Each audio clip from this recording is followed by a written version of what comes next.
नमस्कार दोस्तों, कैसे हैं आप लोग। आशा करते हैं अच्छे ही होंगे। आप लोग घर में ही रहें, अभी कोरोना काल चल रहा है।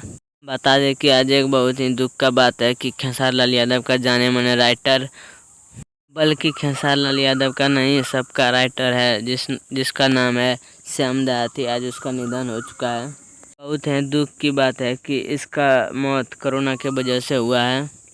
ये खबर अभी अभी पता चला है खेसारी लाल यादव और विवेक सिंह अखिलेश कश्यप के द्वारा, जो कि बता रहा है कि श्याम देहाती जी को कोरोना के वजह से मौत हो चुका है। दोस्तों, हम बता दें कि अभी तक कोरोना ख़त्म नहीं हुआ है।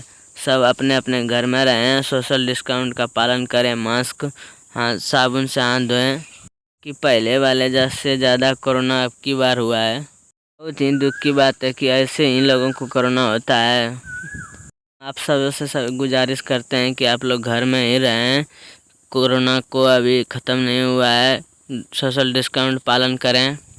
ज़रूरी हो तो मास्क लगा के जाएं। धन्यवाद दोस्तों।